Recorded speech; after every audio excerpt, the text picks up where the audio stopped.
Some plots are put into motion. Let's talk about the second episode of Apple TV's limited series Disclaimer.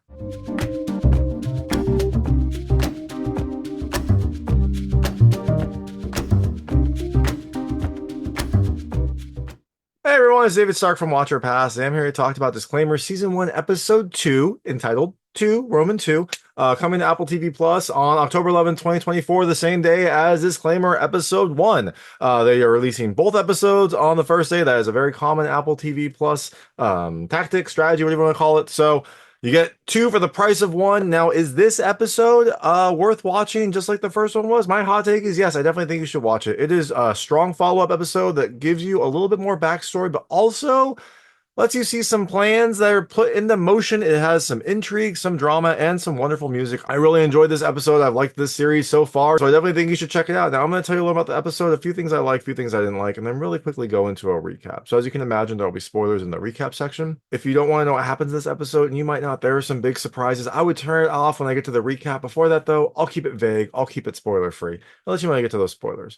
So, Disclaimer Episode 2 follows the events of Disclaimer Episode 1. Remember, at the end of Episode 1, we saw our friend Joinathan taking pictures at the beach, and he spies this beautiful blonde woman who we think may be young Catherine. Well, Episode 2 continues right from there. We see him taking pictures of her, and then they meet. And from that meeting, a whole host of issues, problems, and intrigue all come. So, things I liked about this episode. The first, still, love the cast. Fantastic cast. And they do a great job. You get some really great performances in here. Cate Blanchett has a lot of drama in here. And I liked Sacha Baron Cohen. He gets a little bit more fiery in this episode. And I love that we see, like, not something we're used to for Sacha Baron Cohen. So I still love the cast. I'm sure I'll love the cast throughout the series. Second thing I love the intrigue. You get to see some plans put into place, some dastardly plans, some plans that are going to cause some problems and probably some fun down the line. So you get to see the start of some of these plans put into motion that are going to pay dividends down the line. The third thing I love, kind of related to the intrigue, the drama. There is definitely some drama here as a result of these plans that you get to see. There's a big confrontation. There's some emotional turmoil. And I think that is probably what we're going to get a lot of in this series. And the last thing I love the music. It is fantastic. I liked it about the first episode. I didn't specifically say it, but the music so far has been really good. It's dramatic, it's big, it's bold, just like some of the scenes in this movie. So, all that being said, there really wasn't anything I didn't like about this episode. So definitely check out Disclaimer Episode 2. It's coming out the same day you can watch Disclaimer Episode 1. So watch them both and get excited for the rest of this series. And so if you do check it out, let me know what you think. Let me know what you liked and didn't like. I would love to hear it. And I'm going to really quickly go into a recap right now. So if you don't want to happen in this episode, I would turn it off now because there will be spoilers. So Disclaimer normally has like 3 distinct storylines. 2 of them are going to start to blend in this episode, but I'll still do them individually. First, we'll start with Joinathan and Sacha. In the past, at the start of this episode, you see Joinathan. He is taking pictures, and this young Catherine comes up to him and kind of grills him, kind of playfully grilling him. And this is their first meeting. Afterwards, she takes Nicholas with her, and he follows. He like helps her carry her stuff, and it seems like they are going to become fast friends. And as we've seen from the pictures, they become very good friends. During this conversation, we do find out that Nicholas is 4 in this scene. So he is currently 25. He is 4 here. So this took place about 21 years ago. So we know it's in the past. We know who the characters are. So there we go. That's basically all we get from Joinathan and Sacha's story. Now, for Stephen's story, Stephen is the one that printed the book. He delivered a copy to Catherine. We found out that a book made its way to Nicholas, and now we see how that book got there.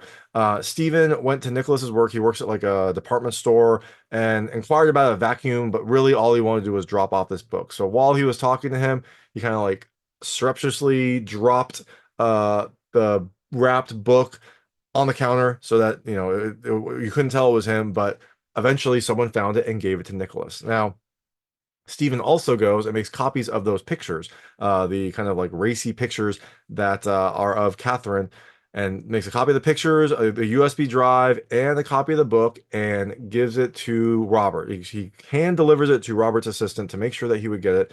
And so now Robert has a package waiting for him with some very explosive revelation. So those are the 2 sub stories, I guess, 2 other stories. The main meat in this episode is from Catherine and Robert. So Catherine, after getting the book, getting the Perfect Stranger book, is trying to figure out who the author of the book is. And she made a list. So we know some of the players in this whole ordeal. She lists people who might know about the incident. So there's the police, there's a witness who's a waiter, There's the father of Joinathan, who she says is dead, and the mother of Joinathan, who is dead. And we find out the mother's name is Nancy Brigstock.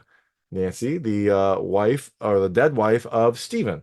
But she said the father's dead, so that was a little weird. Well, we find out in the past that Catherine met with Nancy and she wrote her a letter about her son's death, her son Jonathan's death. And in that letter, she wrote that her husband had passed. I don't know why she said that. I'm not sure. Maybe to get more sympathy. I'm not sure. But she said that her husband had died. Well, in this meeting, Nancy is kind of berating Catherine for not going to Jonathan's funeral and also telling the police that she didn't know her son. Nancy's upset about this. She berates Catherine. And then we later find out that Nancy is dying from cancer. So she has terminal cancer. This cancer eventually caused her death because remember in Stephen's story, Nancy died 9 years ago. So this must be probably like 10 years ago. We also find out that Joinathan saved Nicholas in whatever this was. I mean, it could have been before, right? It could have been something incident before, and then he died later. But it feels like this is all probably connected. There was probably some big incident where Joinathan saved Nicholas and Joinathan ended up dying. And in the investigation, Catherine denied knowing him, probably to prevent any sort of questions from coming up, and also probably to prevent probing questions about her and Joinathan's relationship. So there we go. Catherine, later in doing her own investigation, finds out that Stephen is still alive. We know Stephen's alive because he's been causing some mischief, but Catherine finds out that Stephen's still alive.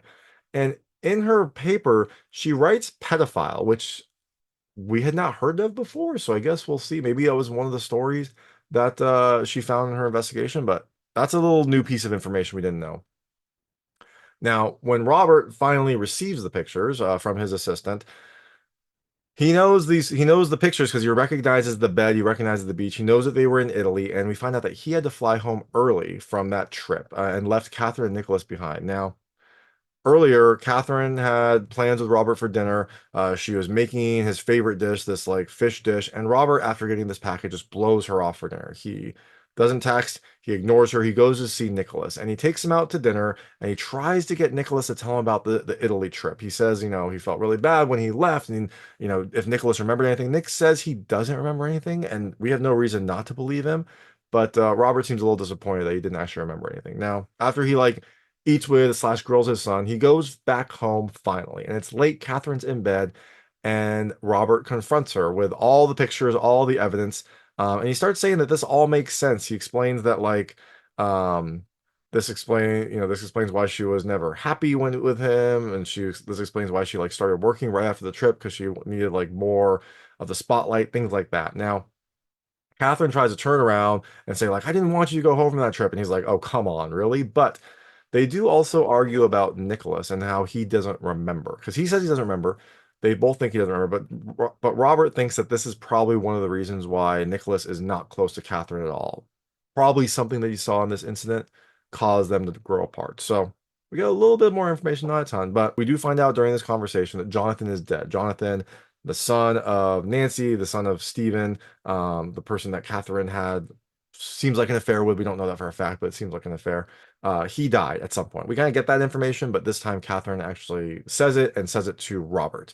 So after all these revelations, after all the confrontation, the drama, Robert storms out. He grabs the pictures, he grabs the book, he grabs a bottle of whiskey, and heads out and storms out and seems like he's going to go stay somewhere else. He says he's going to read the book and probably get some information he probably doesn't want to know, but is now going to have to find out. So that is the end of the episode. There's a lot of drama at the end. I loved the kind of dramatic scene between Catherine and Robert. And I loved seeing Sacha Baron Cohen having a dramatic role, having a serious role. It was really fun to see. So that is disclaimer episode 2. What is going to happen next? Well, I mean, Catherine's doing her own investigation to figure out more about Stephen. So I'm sure we'll get some more information about Stephen. Robert's probably going to do his own investigation too about Italy and Joinathan and try to figure out what happened. So we're probably going to have 2 investigations. And I don't think Stephen is done with his games. I'm sure that he will have a few more things to do.